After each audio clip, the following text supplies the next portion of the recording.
Tape www d'école au Sénégal, d'accord. À école au Sénégal, c'est facile, tu n'as qu'à te connecter. Tape école au Sénégal, les leçons sont beaucoup plus détaillées. Donc nous allons terminer cette deuxième leçon par le calcul de grossissement. Donc le grossissement par définition est le nombre de fois où l'objet a été agrandi pour être vu au microscope optique ou électronique. Donc c'est le nombre de fois que l'objet a été agrandi pour être observé ou vu au microscope, que ce soit le microscope optique ou le microscope électronique. Il existe deux méthodes de calcul de grossissement, donc deux formules de calcul de grossissement. Donc la première formule de grossissement G est égale au calibre de l'objectif, qui est le grossissement, l'objectif du microscope, multiplié par le grossissement de l'oculaire.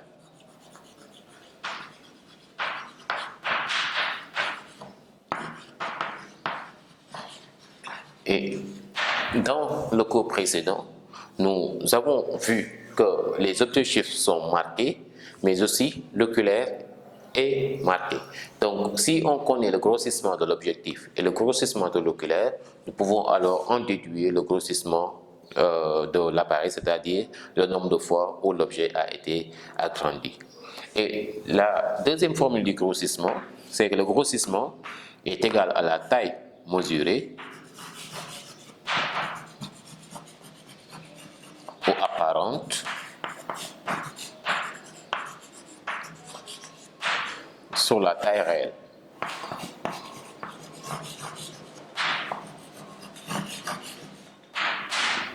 Donc, la taille mesurée, c'est la taille de l'objet ou de la photographie ou de l'image de l'objet à observer. Sur la taille réelle, c'est la taille réelle de l'objet qui a été agrandi au microscope optique.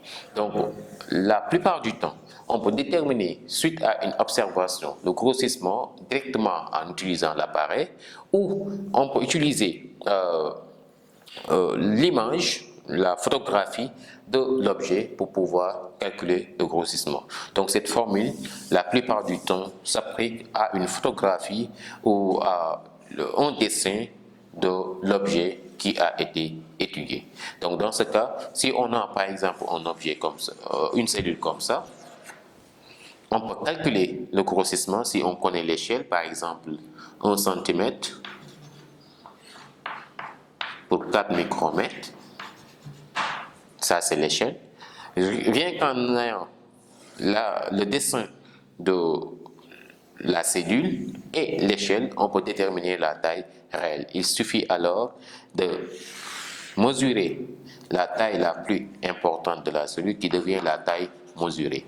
Et utiliser l'échelle et la taille mesurée pour calculer le grossissement. On sait déjà que 1 cm correspond à 4 micromètres. Donc pour avoir la taille réelle,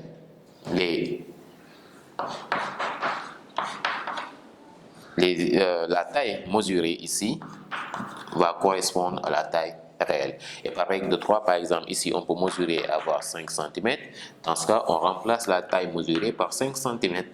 Et par règle de 3, on peut avoir la taille réelle qui est égale à, ici, 5 fois 4 cm sur 1 cm.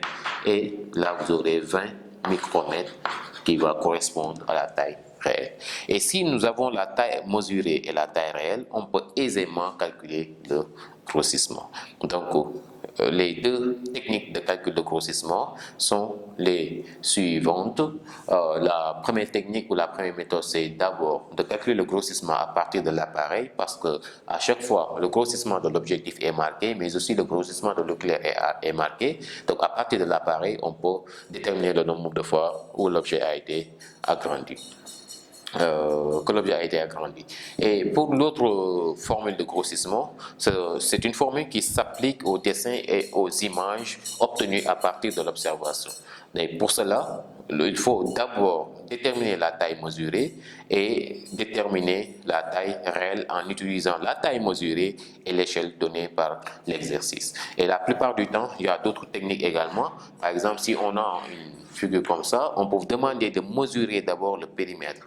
Et pour mesurer le périmètre, vous allez mesurer la taille mesurée, c'est la largeur plus la longueur, plus l'autre largeur, plus la longueur. Donc vous faites la somme totale qui devient la taille mesurée. Et si vous obtenez la taille mesurée et l'échelle, vous pouvez calculer le grossissement en appliquant simplement la formule taille mesurée sur la taille réelle. Donc nous allons appliquer ces formules à travers un exercice d'application pour terminer cette leçon. Donc là, dans cet exercice d'application, l'observation au microscope d'un élément a été faite avec un grossissement de 600 fois et l'oculaire utilisé est marqué 15 fois. Calculer le grossissement de l'objectif, c'est la première question. La deuxième question, c'est quel serait le grossissement de l'appareil si l'élément était observé à l'objectif 60 fois. Calculer la taille réelle en centimètres si la taille apparente au grossissement 600 fois et avec le même oculaire 15 fois était de 3 cm. Dans ce cas, il suffira simplement d'appliquer les formules données pour déterminer le grossissement de l'objectif de l'appareil, d'abord le grossissement de l'oculaire et la taille réelle de l'élément à observer. Donc ici, pour calculer le grossissement de l'objectif, donc la première question c'est de calculer le grossissement de l'objectif. Calcul du grossissement de l'objectif.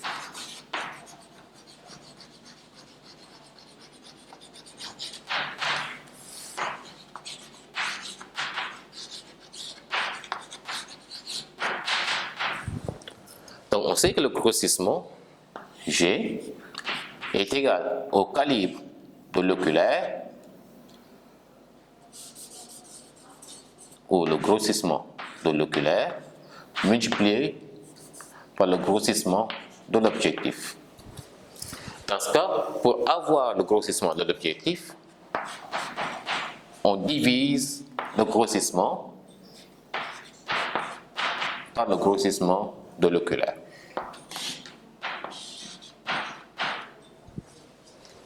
Et ici, avec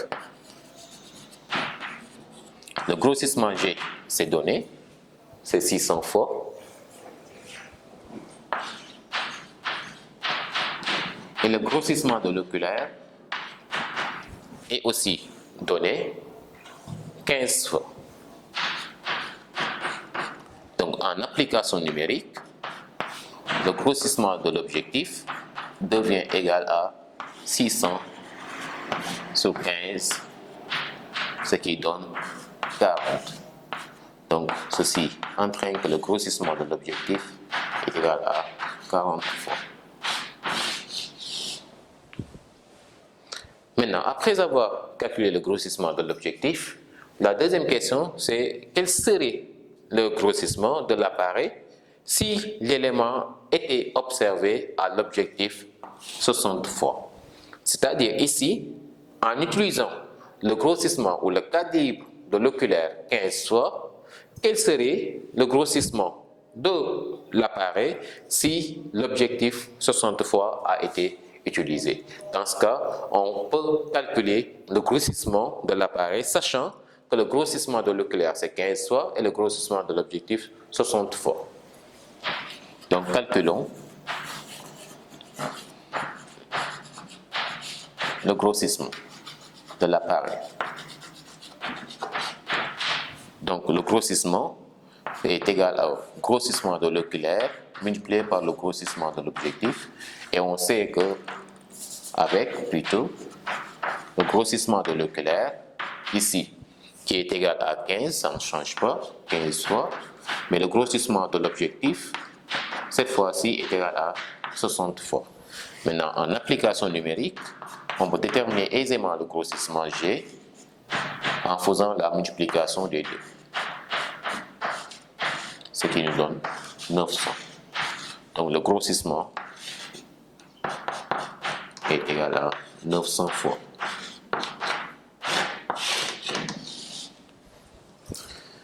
Maintenant, après avoir déterminé le grossissement, la dernière question, c'est de calculer la taille réelle si la taille apparente avec l'utilisation du grossissement 600 fois avec le clair 15 était de 3 cm. Donc ici, l'objectif, c'est de calculer la taille réelle de l'objet si le grossissement est égal à 600 fois et que la taille apparente est égale à 3 cm. Dans ce cas, on ne pourra plus utiliser cette formule parce que la formule que nous avons, la formule du grossissement que nous avons ici ne nous permet pas de déterminer la taille réelle ni la taille apparente. Dans ce cas, il faudra utiliser l'autre formule du grossissement, calcul de la taille réelle.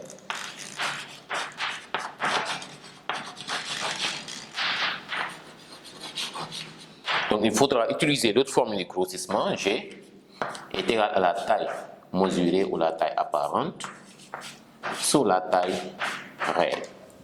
Donc si nous voulons déterminer alors la taille réelle, on aura la taille réelle est égale à la taille apparente sur le grossissement. Avec, et ils l'ont demandé en centimètres, avec la taille apparente est égale à 3 cm. Et si la taille réelle était demandée en micromètres, dans ce cas, il faudra convertir les centimètres en micromètres. Ça devient alors 3, 10 puissance moins 6 micromètres. Mais ici, le calcul est demandé en centimètres. Et le grossissement G, c'est donné, est égal à 600 fois. Maintenant, en application numérique,